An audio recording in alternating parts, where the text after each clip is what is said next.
Your logo is not art. It's there to identify your content as belonging to you. Simplicity in logo design. Let's talk about it.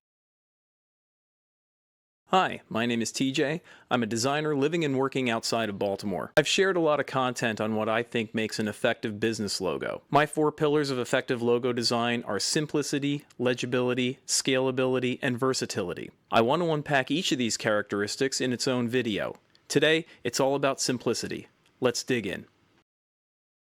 I think a lot of small business owners misunderstand what the purpose of a logo is. They think to themselves, I need something artistic, I need something elaborate, something fancy, something that explains what my business does. And the truth is, a logo is just an identifying mark. Large national corporations understand this and use simple design very effectively.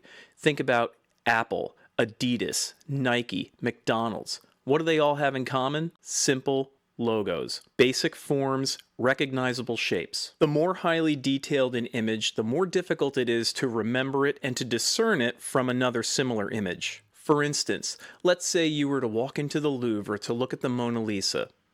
You would have to study it for hours to recognize and appreciate every subtle little nuance and detail that exists in the background of the painting. In fact, somebody could create a very clever forgery of the painting, leaving out a few of those details, and chances are the casual observer probably wouldn't even notice. However, if you were to put a circle next to a triangle, anyone at a glance could tell the difference between the two shapes. Simplicity helps recognition. It reminds me of those picture puzzles where you see two almost identical scenes, but there are subtle differences between the two, and you're supposed to pick them out. You can stare at one of those things for hours and not come up with all the answers. If a forger were to get the earlobe wrong on a copy of Michelangelo's David, you probably wouldn't notice.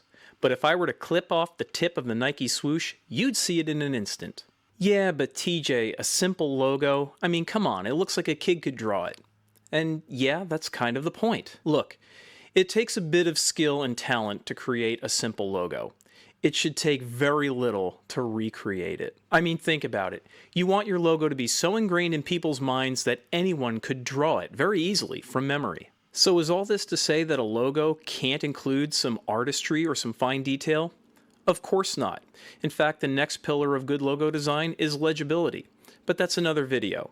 Thanks so much for watching. If you got something valuable out of this, please like and share. It means a lot. I'll see you in the next video.